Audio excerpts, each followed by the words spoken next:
Saya hargai hal tersebut, beda seperti Pak Pulung tentunya. Rako Joy Yves sudah dijadikan salah satu band dan untuk sekarang Kaja menjadi metode yang mungkin sedikit lebih agresif seperti di game yang pertama mungkin ya. Kaja, Yuzong jadi ada tipikal hero nabrak dua bahkan sekaligus dan mungkin bisa menjadi sebuah eksekusi yang manis nanti di Teamfight River. Gini. Mungkin mereka melihat akan ada potensi picknya SS kembali. Maka mereka ambil hero pick dan juga hero dengan area besar. Oke, tapi masalah utamanya kita sering kali melihat Blacklist International menabrak Yuzong dengan Estes. Jadi mereka kayak udah nemuin jawaban dan beberapa kali mereka menjawab dengan Purify. Jadi biar stack pasifnya Yuzong nggak maksimal, terus juga nggak bisa kena Fury's Dash. Iya, nggak bisa kena Fury's Dash. Dan ditambah dengan Dragon Tail-nya itu kan yang sangat mematikan sekali sebenarnya, tapi masih bisa tercover dengan heal up yang begitu cepat. Apalagi Oracle, ingat, Oh My Venus itu terkadang nggak mau pusing. Dia biasanya habis jadiin Ancient Talisman, dia langsung Oracle dan Immortal. Jadi bener-bener kehadiran teamfight itu atau presence itu yang dijadikan prioritas bagi Oh My Venus. Tergantung bagaimana durasi dia berada di dalam teamfight tersebut. Betul. Ya. Dia lebih baik untuk bisa membuat dirinya jauh lebih lama lagi. Dan Edward sekarang mendapatkan satu hero yang sangat nyaman dan kita tahu Edward dengan Benedetta-nya dia bisa defense sangat-sangat kuat banget. Tapi ini berbeda loh. Ini Lunox-nya bukan di tangan Skylar kayaknya.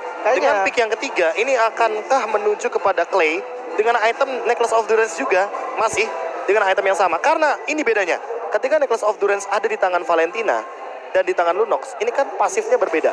Valentina pasifnya adalah ketika dia memberikan dealing damage kepada hero lawan, dia mendapatkan EXP atau experience. Tapi kalau misalkan Lunox mendapatkan satu buah cooldown reduction, aku bilangnya, dia akan menambahkan penetration point ketika nanti warna ungu ini sedang nyala. Jadi bisa combo mungkin Clay DD atau DD DD untuk menggunakan Chaos dan juga Order Brilliance di waktu yang bersamaan. Ada efek Necklace of Durance ngebakar sedikit dari bawah sehingga DPS-nya tetap ada. Kalau misalkan gini, Prof, kalau kita mengandai-ngandai ya, biarkan Lunox-nya ditaruh di arah mid lane, gold lane-nya diisi mungkin seperti Harit lah ya tipenya. Dan mid-nya ngambil Granger. Apakah masih bisa nutup di heal dan Estes-nya? Granger bisa sih. Masih bisa. Masih bisa ketutup. Hanya saja berarti mau tidak mau harus menutup juga bagi hero-hero seperti ya salah satunya Fredrin atau bahkan Baksnya kayaknya menurutku masih aman sih. Barats kayaknya, iya Barats. Kok Brody? Dan makin diperkecil lagi lah pemilihan dari marksman-nya. Baratsnya dikasih? Baratsnya dikasih berarti Barats Estes. Kalau pakai Granger menurutku bukan jadi jawaban kalau begitu. Mungkin karena mungkin RRQ melihat adanya kombinasi dengan Kaja dan juga Lunox yang bisa aja nih dengan damage yang pas nge-pick off langsung mungkin ke arah baratnya. Bisa. Atau dia nge-trigger ya mau nggak mau Venusnya menggunakan flicker biar dia nggak telat follow up. Atau jangan-jangan targetingnya akan diubah sedikit. Benedetta yang punya anak Iron Eye tetap terkena Divine Judgment kan ketika dia menggunakan skill tersebut. Jadi ambil dulu hero yang bisa memecah belah team fight-nya, baru mereka main ketika nggak ada Edward di dalam skema team fight besarnya. Cuman ini menjadi PR untuk Arceus ya. Edward bukanlah orang yang seperti orang yang gampang untuk langsung diculik. Bahkan dia bisa mengacak-acak lebih dari berapapun orang yang ada dari di depannya. Menang jumlah itu belum tentu lo bisa ngedapetin si Edward loh. Ini yang gue lihat dari berbagai pertempuran. Ini masalahnya. Yuzong diamankan, gak ada lapu-lapu kan yang di ban. Apakah ini akan menjadi Benedetta untuk Wise? Jadi lapu-lapunya diamankan oleh Edward di experience. Ini cukup menarik, tapi kayaknya Barat yang memang mau dipakai. Nah ini link ini dipakai untuk nutupin landing jauh. Karena Yuzong itu nggak bisa clear lane jauh-jauh dan tiba-tiba join, dia bakal lama banget jalannya. Atau akan ada satu hero yang lane jauhnya kuat seperti Pakito muncul dari Edward, sehingga nantinya Wise yang akan membawa Benedetta jungler dan satu gold laner yang tersisa untuk sekarang. Ya karena nggak ada Brody kayaknya satu hero yang masih tersisa seperti Clint akan oke sekali untuk di game kali ini. Atau Leslie. Itu udah lama banget loh. Beberapa kali kita miss akan Leslie. Dan itu kita tahu sendiri bahwa salah satu hero yang memiliki true damage yang sangat tinggi sekali ketika kita ngomongin soal late game. Atau mungkin dia ngambil Beatrix, kembali dimunculin. Beatrix, head. Ada Harit sepertinya di sana dan juga Barat yang terlihat. Namun sekarang diubah menjadi Aldos karena Link agak sedikit terganggu dengan skill 2 dari Aldos dan bisa terkena chase fade juga. Benar. Ini bagus banget sih draftnya juga dari Blacklist, dia ngerespon. Jadi bukan berarti template ya, dari Blacklist ini nggak template jelas. Karena dua pick terakhir selalu menentukan hero apa yang bisa menjadi lawannya dari RRQ sendiri. Sementara udah ada link nih untuk landing panjangnya udah ada solusi. Tapi satu hero lagi nih, mungkin untuk marksman-nya. Apa yang bisa nahan nih, Prof? Atau jangan-jangan diubah. Lunox-nya tetap jadi gold lane. Ketemu sama Harit biar nggak kalah-kalah banget untuk match up-nya. Sehingga nantinya mid laner-nya nanti mungkin akan ada satu hero baru untuk Clay dan Beatrix. Clay di Beatrix berarti. Oke, mengandalkan WON nanti yang kemungkinan besar. Dua hero power dari dua individual RRQ Hoshi. Yap. Jujur Clay dari semenjak dia masih satu tempat sama saya, dia bilang paling nyaman pakai hero apa sih dia? Pakai Lunox. Tiga hero power dari sisi RRQ Hoshi berarti.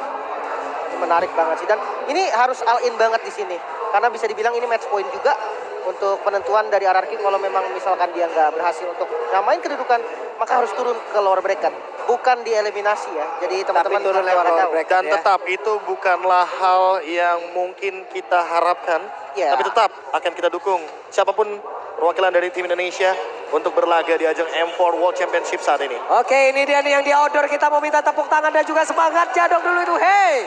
Nah, ini sekarang di sana lagi tepuk tangan nih. Lagi tepuk Yang tangan. ini. Waduh, mantap. Dan juga yang di dalam indoor nih luar biasa sekali. Semangat yang masih terpancar di mana mereka semua masih ingin menyaksikan pertandingan antara Blacklist International versus RRQ Hoshi. Skor sementara 2 untuk Blacklist. Dengan draft yang kali ini cukup menarik dari keduanya, di mana memunculkan kembali nih Beatrix yang dari tadi kita sudah sempat bahas kemana Beatrix nih, agak kangen nih sama Beatrix, dan kali ini Skylar yang memunculkan dengan Beatrixnya. Ya, tapi jangan lupakan juga bahwa dengan kehadiran dari linknya Albert, apalagi dengan menggunakan Killing Spree, impact jangka panjang tentu akan menjadi sebuah opsi juga. Ditambah dengan pick off dari Kaja dan Lunox yang bisa meltdown siapapun di early sampai dengan mid game nantinya. Oke, ini dia R7 mendapatkan begitu banyak gangguan begitu berarti, tapi Vinny langsung ada dengan saja. Ada Clay. Clay. Satu menit terakhir dan Edwardnya harus dibalaskan dengan satu flicker dan badar saja persuap Risa dan Vinny, tapi Hajinya masih bisa selamat. Nyaris saja Haji bisa ditumbangkan juga, dan sebenarnya backup yang bagus banget, di mana Parsia bisa ada di landing top lane dengan sangat cepat, datang dengan rotasinya petrify defensif dari R7, bisa dibalikan keadaannya dengan metode clear cepat bersama di mid lane. Iya, yang paling penting adalah wave minion yang sudah selesai dari R7. Sementara kalau melihat dari Edward, dia kehilangan 2 wave minion dan itu sangat rugi sekali di area EXP lane. Ini early yang sangat bagus banget bagi RRQ Hoshi karena mereka bisa memenangkan nanti match up untuk setup ke arah turtle-nya. Oke, ini dia. Vin sudah bergerak lagi, sepertinya akan pergi mengelilingi dari mapnya dan juga memberikan bantuan ke arah yang berbeda. Tapi Skylar pas banget, ada bantuan yang harus dia berikan kepada satu sosok dan itu adalah Skylar. Namun di bagian bawah 3 hero gagal untuk bisa mendapatkan ke arah marksman yang dimiliki oleh RRQ Hoshi. No flicker untuk Skylar, ini menjadi informasi penting juga. Mungkin aja nih dengan Aldos mereka nggak terlalu strong buat kontes di arah turtle-nya, bisa aja jadi mirroring ke arah gold lane, karena kebetulan memang dari Skylar-nya nggak ada flicker juga, bisa jadi target utama. Ya, dan alasan kenapa mereka membawakan Varsha serta hadirnya untuk saat ini Harit mungkin ingin menekan karya gold lane. Yap, dan ada tekanan yang benar-benar begitu berarti di mana Parsianya ada di bagian belakang dan benar bisa mendapatkan ataupun menghantarkan damage yang begitu berarti. Hari di bagian depan, Parsia di bagian belakang, benar-benar dikepung. Wah, ini bahaya ya. Kenapa? Karena turtle-nya ternyata nggak diinisiasi sama teman-teman dari RRQ. Dia lebih milih untuk ambil turtle waktu dulu, dan memang dengan Lunox dengan darkeningnya turtle itu akan cepat banget. Namun Beatrix dari Stellar yang selalu di press itu bahaya banget. Rotasi harus mengarah ke gold lane. Iya, apalagi kalau kita melihat bagaimana Harit yang memiliki attack speed juga. Jadi untuk mengincar ke arah building atau bangunan ini bisa menjadi sebuah skema early game yang mematikan di area gold lane. Hanya saja untuk mid gamenya sebenarnya Clay masih pegang. Jadi untuk sekarang farming adalah tempo yang paling tepat untuk dilakukan sama RRQ Hoshi agar tidak ketinggalan dari segi goldnya, walaupun mereka baru saja mengungguli dari satu sosok turtle yang ada di menit yang kedua. Ini dengan beberapa catatan bahwa Aldosnya sendiri masih sibuk untuk melakukan farmingan ya, masih sibuk untuk melakukan mengumpulkan stack demi stacknya. Wise di bagian tengah ingin mendapatkan tadi dari satu Little Wanderer, namun untuk kali ini dia berhasil mendapatkan lagi dan kembali untuk menjadi Aldos yang melakukan farmingan, kumpulin stack terus-terusan, lalu nanti di menit berapa baru kita akan lihat bagaimana aksi dari Aldos itu sendiri. Menit 8 sih lebih tepatnya. Karena itu adalah menit yang paling krusial, bisa terjadi comeback juga beberapa kali, dan juga menit yang deket banget sama kejadian Lord yang pertama walaupun belum di enhance. Oke, dan kita bisa melihat di mana RRQ udah bergerak nih ke arah gold lane. Namun ya balik lagi, Estes dengan heal-nya dan juga Harit yang memang tipikal hero yang cukup licin. Jadi susah banget rotasi dari teman-teman RRQ mengarah ke gold lane. Mengingat juga inisiasi satu-satunya dipegang oleh Finn dengan Divine Judgment. Ya, apalagi dengan Clay yang kita tahu sendiri, modal Clock of Destiny aja, dia setidaknya sudah bisa melakukan press ke area gold lane. Dan buat sekarang, ini benar-benar di babysit banget Skylar-nya. Farming dual lane agar tidak kalah level, agar tidak kalah uang juga. Ketimbang Ohem yang tadi sempat melakukan plating di area bottom lane. Yap, dari sisi XP, Skylar-nya pun sekarang udah mulai bisa mengungguli. Sedikit lagi dia udah level 7. Sementara Wise-nya ada di area tersebut guna untuk bisa mendapat lagi ke arah satu monster jungle. Tapi dari talent emblem-nya, Prof, ini dia. Ya, talent emblem-nya lebih menuju kepada killing spree juga bagi kedua jungler kita. Agar bisa memberikan dealing damage dan juga penetration yang cukup dari segi physical damage build-nya. Dan di sisi lain, penetration untuk magical damage dealer-nya tentu akan lebih diprioritaskan. Apalagi ketika kita melihat Harit di gold lane. Dan ini yang mungkin agak sedikit berbeda karena Turtle-nya hadir di area bottom lane. Jadi ini sangat mengungguli sekali untuk RRQ Hoshi ambil secepat mungkin. Oke, bahkan kita melihat dari gameplay yang kali ini berbeda banget nih untuk Blacklist sendiri. Dimana yang gameplay dari game 1, game 2, bahkan game ketiganya tadi cukup agresif. Namun sekarang dengan Aldous Jungle, mereka cukup bermain dengan pasif. Bahkan kali ini Turtle selain by UBS bisa didapatkan free oleh teman-teman RRQ. Ya, ini dengan skor satu sama tentunya, perlahan-lahan tapi pasti teman-teman dari tim RRQ Hoshi mencoba untuk membuild bagaimana gold leading yang masih bisa sama-sama dimanfaatkan, terutama untuk dari segi objektifnya. Kali ini satu ditukarkan dengan satu, jadi masih sama-sama bisa farming dan mengincar ke arah objektif dari masing-masing gold lanernya. Oke, dari minimap kita lihat loh, kayaknya ada aksi pengejaran dilakukan Benedetta, tapi ternyata tidak, dia langsung balik arah lagi. Mereka semua udah mulai berkumpul, tapi untuk beberapa item yang udah jadi ini dia, Prof. Itu dia Clock of Destiny dari Wets. Clay dan terdetek sedikit dengan satu buah sniping power dari runner apatinya Skylar dan dibuka dengan chase weight, jadi kayaknya harus repositioning dan Federal Strike hanya menjadi sebuah poke damage agar nanti teman-teman dari RRQ Hoshi terpisah. Oke, satu lagi di Pejas punya berhasil menambah langsung ke arah satu player. Namun untuk kali ini pertempuran langsung pecah begitu saja. Edward. Masih berhasil kami ke Edward. belakang. Malah untuk kali ini Edward yang berhasil langsung dihancurkan. Bahkan Rajinya juga langsung menyusul. Satu persatu pemain dari Blacklist berhasil dihancurkan. Wow, setup yang rapi banget ketika Divine Judgment di open oleh Finn. Sudah siap dengan follow up-nya R7 mengudara dengan Black Dragon Form-nya, langsung mengincar target yang penting juga. Hajinya nggak dikasih damage. Oima Venus ditumbangkan pertama dan Edward yang out position langsung dipanis. Ya, ditambah dengan bagaimana porak-poranda yang terjadi di area belakang dengan Skylar yang langsung melontarkan satu buah Bandit Rage dan juga Nibiru's Passion agar tidak ada henti-hentinya RRQ Hoshi memberikan tekanan sejak early game, karena early game adalah kunci sejak kita melihat dari 3 game sebelumnya. Yap, Haji mencari. Adakah seseorang di dalam rumput tersebut tapi langsung dibalaskan. Saling berbalas aja.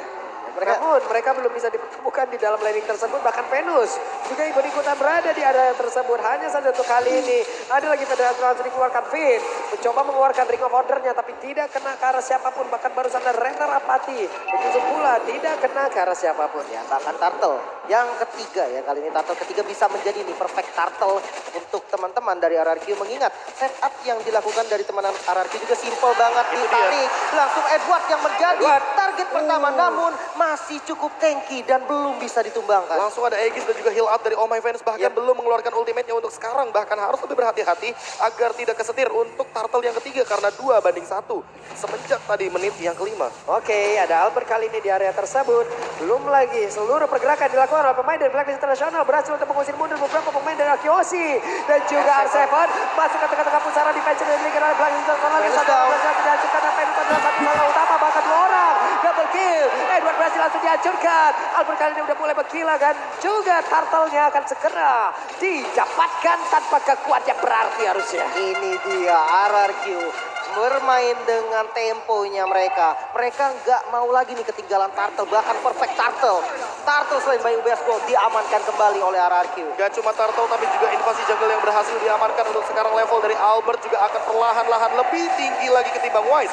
Damage retribution-nya tentu akan lebih besar lagi, dan untuk segi itemnya Thunderbelt serta hadirnya satu buah Brute Force akan menjadi item utama bagi sosok Aldous. Namun untuk Albert dia sudah selesai dengan Berserker's Fury dan juga Windtalker. Ditambah dengan ada satu Swift Crossbow untuk attack speed yang lebih pasti, dan Finn siap dengan flickernya. Apakah akan ada satu buah Divine Judgment karena Edward seperti yang kita mainin sebelumnya, ini adalah target yang paling bisa diambil sebenarnya. Karena kalau misalkan dia dilepaskan sendirian, itu akan menjadi malapetaka. Oke, Wise sudah hadir Konsil. tadi. Terlihat. Dan ini dia Divine Jasper yang berhasil mendapatkan langsung ke arah Venus. Namun untuk kali ini R7 pun harus merasakan hal yang sama.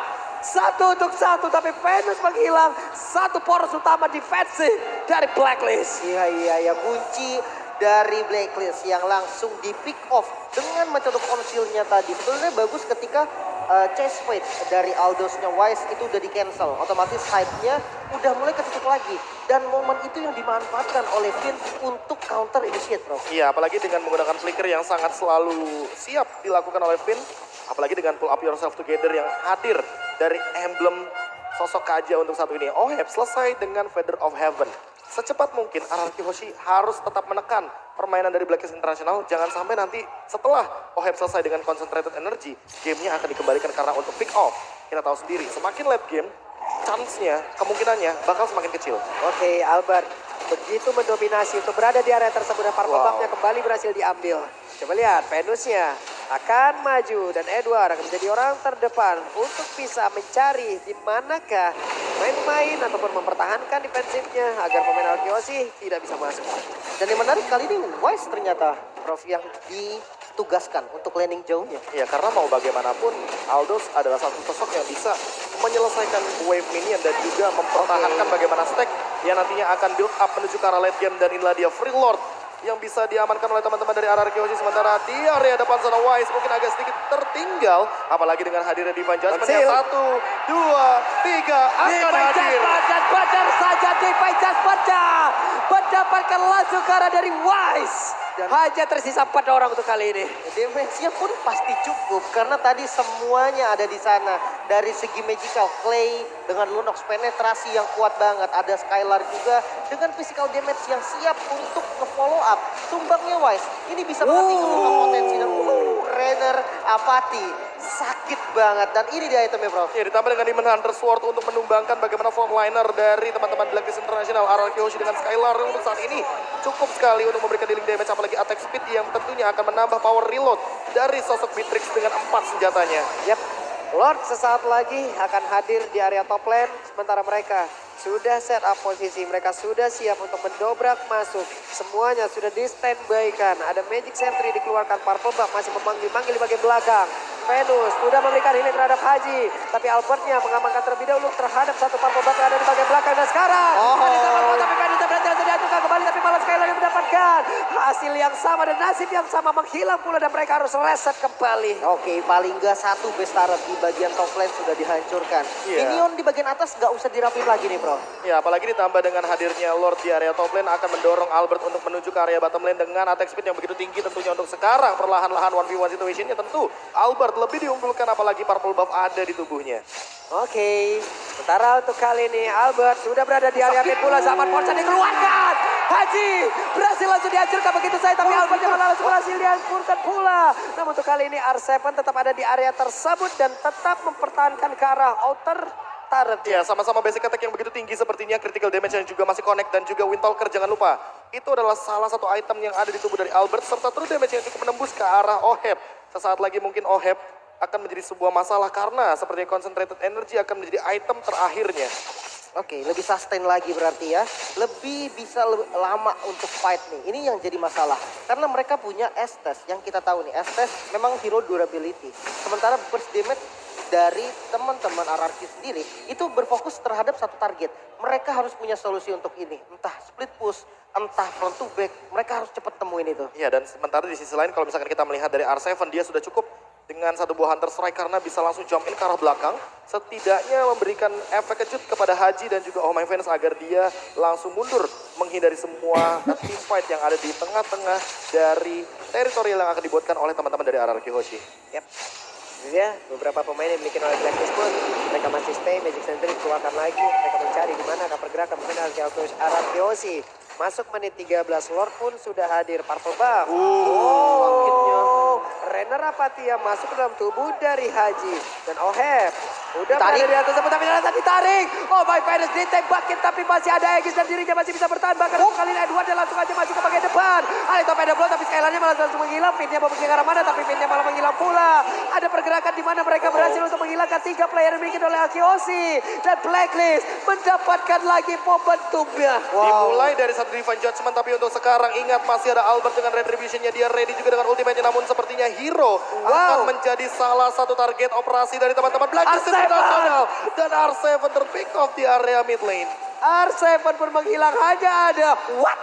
Damage macam apa itu? Dan Link pun merasakan bagaimana akibatnya lewat satu tetesan Federal Strike. Iya, karena tidak ada defense untuk magicalnya. Jadi memang full damage dari Haji bisa masuk langsung ke arah Albert dan Lord. By UBS kali ini free untuk Blacklist. Harus reset lagi dari RRQ yang dari awal memegang kendali. Kali ini udah mulai dikejar dari sisi goldnya, bro. Iya, ditambah dengan hadirnya satu buah Aegis dan Immortal. Yang sempat tadi aku bahas, Pak Bulung. Biasanya habis buku, Oracle. Habis Oracle, pasti Immortal. Jadi kayaknya nggak bakal kaget kalau misalkan melihat dari itemnya Oh My Venus. Hanya saja mungkin Winter Truncheon yang jangan sampai terjadi nih. Karena untuk saat ini mungkin dari Finn-nya sendiri karena belum ready untuk flicker. Dia belum bisa melakukan sebuah targeting menuju kepada satu member dari Blacklist International dengan menggunakan Divine Judgment-nya. Yap, ini momentum yang tidak boleh terulang kembali untuk kakak Kyoshi ya. Kenapa? Karena dengan satu momentum tersebut saja, mereka kehilangan 3, bahkan 4 player. Lord udah siap untuk membombardir. Dan sekarang purple buff-nya pun masih gagal untuk didapatkan oleh Albert. Bahkan kali ini ada Chase Fan yang mengejar pula kalah Albert. Akankah Albert bisa bertahan di area tersebut? Karena sekarang Lord-nya pun akan masuk ke dalam area pertahanan yang dimiliki oleh Kyoshi. Coba kita lihat, ada sebuah pergerakan di mana Albert-nya pun masih bisa selamat dan masih ada kesempatan untuk bisa membalikkan keadaan. Masih aman sebenarnya dan mid turret yang kali ini mau dituju oleh Blacklist. Masih bisa di defense juga mengingat memang dari teman-teman RRQ nih yang memegang kontrol gamenya dari early sampai mid game. Jadi bukan hal yang mudah juga untuk membalikan keadaan bagi Blacklist. Dan kalau kita lihat dari itemnya Prof, silakan. Oke, sepertinya ada sedikit kekeliruan dari kita karena Oheb sepertinya tidak menuju ke arah concentrated, melainkan menuju kepada brute force dan untuk sekarang Finn-nya terdeteksi. Oke, Pin akankah tetap memaksakan Tarik. Divine Judgment? Benar saja. Daripada dirinya yang harus menghilang, tapi dirinya masih bisa bertahan dan juga menarik dengan satu Divine Judgment. White pun tadi masuk terlalu dalam hingga ke bagian belakang. Sementara R7 akan langsung mengejar ke arah Haji. Edward berusaha untuk bisa melindungi, tapi barusan Haji tidak berhasil langsung dilumat kah? Haji masih berhasil kabur. Bahkan ada tindakan melindungi, tapi Venus berhasil didapatkan. Venus berhasil dihancurkan. Ada Link yang siap untuk menunggu Haji. Dan padahal walaupun adanya Winter Truncheon, Haji tidak akan bertahan jauh lebih lama. Wise-nya gak dikasih Hai, Wise. pulang, ditempel terus. Masih ada Wise-nya dong. Best-nya Sudah. masih terbuka kali ini RRQ. Bisa menyamakan kedudukan mungkin. Ini dia waktunya menyamakan kedudukan dan skor 2-2. Kita akan menuju ke game yang kelima Game sesaat yang lagi. kelima. Ini dia RRQ Hoshi yang menyamakan kedudukan untuk saat ini. Bahkan memaksa kita untuk menuju ke game yang kelima dengan pola permainan pick off yang luar biasa. Divine Judgment yang on point. Divine Judgment menuju ke arah Oheb